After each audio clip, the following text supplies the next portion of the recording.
तमर सेमती बोहू अर्पिता कार गोटे झी तो आग तुम घर को तुम निजे माँ है सजाड़ी पार कि ह्यूमन सागर को माँ जाके थाना एफआईआर देते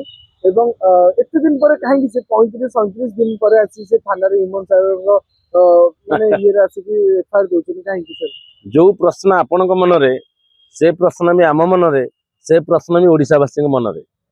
एत दिन धरी घटना घटला मीडिया एत बाड़े चाटे होते आमको देखा जाऊला बर्तमान सुधा कौन एफआईआर दि जा ना आज से दिनेश बाबू ना अर्पिता ना एवं बोहू ना से एफआईआर कर जना पड़ी ये प्रश्न आउ गोटे ना आडिशन होती बोहू ना जिते बोहू को कोलाग्रत करते पाखे रखी जो बोहू छाड़ी ह्यूमान सागर पलैला जो बोहू झील को देखा कर दूसरा जहाँपाई मानसिक अशांति सेटा को सी आड़े दे से अर्पिता ना आड़े दौरान अर्पिता ना आज एतला कर प्रथम कथा हूँ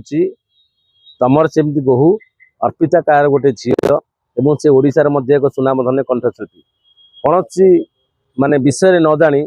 ताकू माने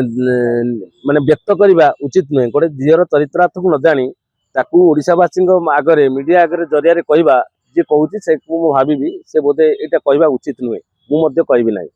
कहीं आम कौन संपर्क थी आम से बाबद कौन बिंदु अक्षर जानी आपण मान मीडिया भी जो मैंने बाइट देते अनेक लोक विषय मिसी ना से भली लोक भी बाइट देते कौन थी यह बाहर शुणा कथा तेणु कंठशिल्पी बाहर गले मिसब कथा हम सेटा कि जास नहीं किंतु आग तुम घर को तुम निजे माँ है सजाड़ी पार कि गोटे प्रश्न सेकेंड प्रश्न हूँ तुम माँ पुअर भल चाहिमा दरकार तेणु पुअर जिते रोगाक्रांत हो माने पड़ा से तार उपयुक्त केयर नहीं कि जेहेतु तुम केयर नहीं पारना से कौटी रहा कौन खाइला कौन पीला से गुड़ा तुम तर्जमा करना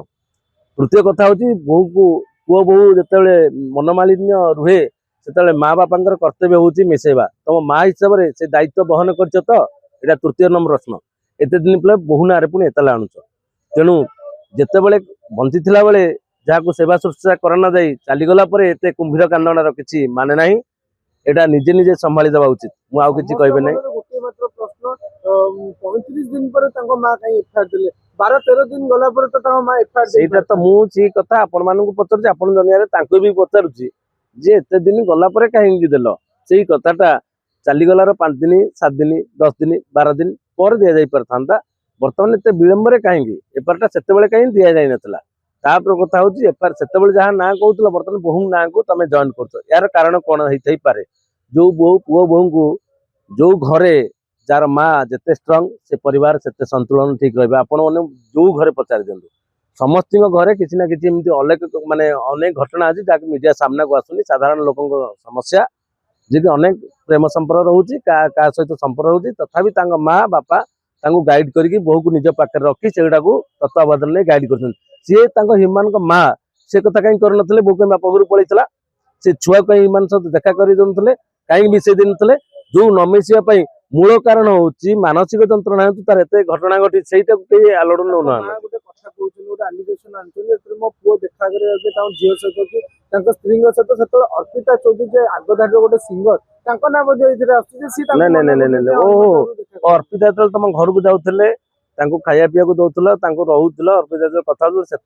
बाढ़ ही नथिले आज अर्पिता तुम बाढ़ हो गले अर्पिता ना नहीं निजर दोष को लुचेवाई बोधुए मो मतरे माँ एगुड़ा सब कहते निजर दोष त्रुटि काड़े ओडावासी आगे जना पड़ माँ माँ कर्तव्य करना मुझे कहूना स्त्री कर्तव्य करना जो कर्तव्य करना आज तार दंड परिणाम नुहे सारा ओडावासी को भोग पड़ा अर्पिता चौधरी कहीं बारंबार अर्पिता चौधरी ना आगे पैसा खाईगले शुणु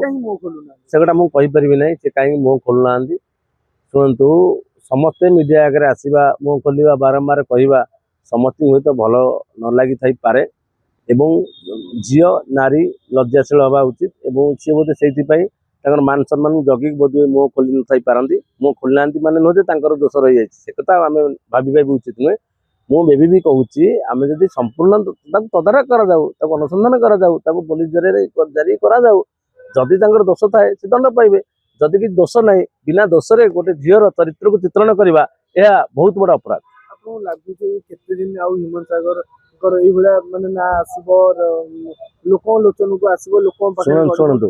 କେବେ ୟା ଆମେ ନ୍ୟାୟ ପାଇବୁ? ଶୁଣ ସେଟା ତ ତଦନ୍ତ ହେଲା ପରେ କି ପୋଲିସ ତଦନ୍ତ କଲା ପରେ ଜଣା ପଡିବ। ଆମେ ସାମୂହିକ ଭାବରେ ଆମେ କୌଣସି ପ୍ରକାର ସେ ବାବଦରେ କହିପାରିବାନି କେତେ ଦିନ ଲାଗିବ କଣ ହବ ସେ କଥା ତ ଆମ ହାତରେ ନାହିଁ ନା। ତାପରେ ଘଟଣାଟା କୋଉ କାରଣରୁ ଘଟିଛି ସେଇଟା ବି ଆମେ ଜାଣିଛେ ତାଙ୍କର କଣ ରୋଗାକ୍ରାନ୍ତ ସେ ଥିଲେ। ତେଣୁ ସେଇ ରୋଗାକ୍ରାନ୍ତ ଅନେକ ଲୋକ ବି ଆଗରୁ ଇହଧାମ ପରିତ୍ୟାଗ କରିଛନ୍ତି। କିନ୍ତୁ ଏହା କଷ୍ଟ ଲାଗୁଛି ଯେ ଅତି କମ ବୟସରେ ଯିଏକି ଓଡ଼ିଶାରେ ଗୋଟେ ମାନଦଣ୍ଡ ହେଇକି ଠିଆ ହେଇଥାନ୍ତେ ଆଉ କିଛି ବର୍ଷ ଗୀତ ଗାଇଥାନ୍ତେ ସେଇଟା ଆମକୁ ଯାହା ଗୋଟେ ଛୋଟ ଛୁଆ ବୟସରେ ମାନେ ଅବସାନ ଘଟିଲା ସେଇଟା ଆମକୁ କଷ୍ଟ ଲାଗୁଛି। ଏହାର କେତେ ଦିନ ଲାଗିବ କଣ ଲାଗିବ ସେଇଟା ତ ତଦନ୍ତ ହେଲା ପରେ ଜଣା ପଡିବ। କିନ୍ତୁ ଏଇଟାର ଗୋଟେ ବାର୍ତ୍ତା ପହଞ୍ଚୁଛି ଯୋଉ ପରିବାରର ଦାୟିତ୍ୱ ଯାହା ପ୍ରତି ନାହିଁ ସେ ଛୁଆ ଅବାଟକୁ ଯିବା ନିଶ୍ଚିତ, ସେ ଛୁଆ ମୃତ୍ୟୁ ମୁଖରେ ପଡିବା ସୁନିଶ୍ଚିତ।